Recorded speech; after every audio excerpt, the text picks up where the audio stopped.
નવી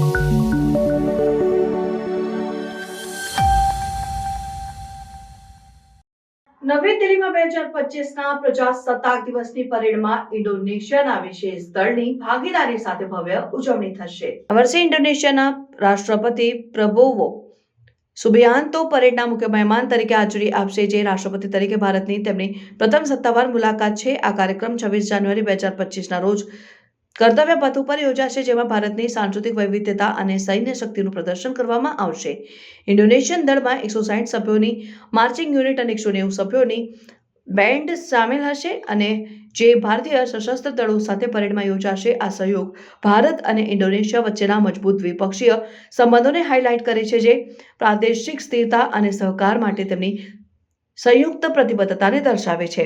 પરેડની શરૂઆત વડાપ્રધાન નરેન્દ્ર મોદીએ નેશનલ વોર મેમોરિયલ પર પુષ્પાંજલિ અર્પણ કરીને થશે. ત્યારબાદ રાષ્ટ્રપતિ સુબિયાન્તો વિધિવત બગ્ગીમાં આવી પહોંચશે અને રાષ્ટ્રપતિ વિધિવત માર્ચ પાસ્ટ દરમિયાન સલામી લેશે, જેમાં સશસ્ત્ર દળો, પેરા મિલિટરી દળો, સહાયક નાગરિક દળો, એનસીસી અને એનએસએસની યુનિટ સામેલ હશે.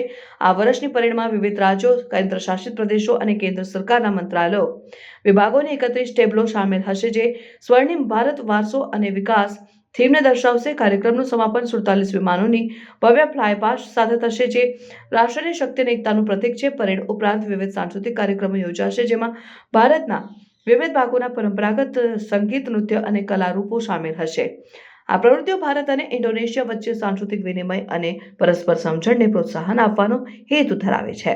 2025ના પ્રજાસત્તાક દિવસની પરેડમાં ઇન્ડોનેશિયન દળની શામેલાત બે દેશો વચ્ચેની ઊંડા મિત્રતા અને વ્યૂહાત્મક ભાગીદારીનો પુરાવો છે. તે દ્વિપક્ષીય સંબંધોને મજબૂત બનાવવા અને પરસ્પર રસના પ્રાદેશિક અને વૈશ્વિક મુદ્દાઓ પર ચર્ચા કરવાનો અવસર પણ પ્રદાન કરે છે.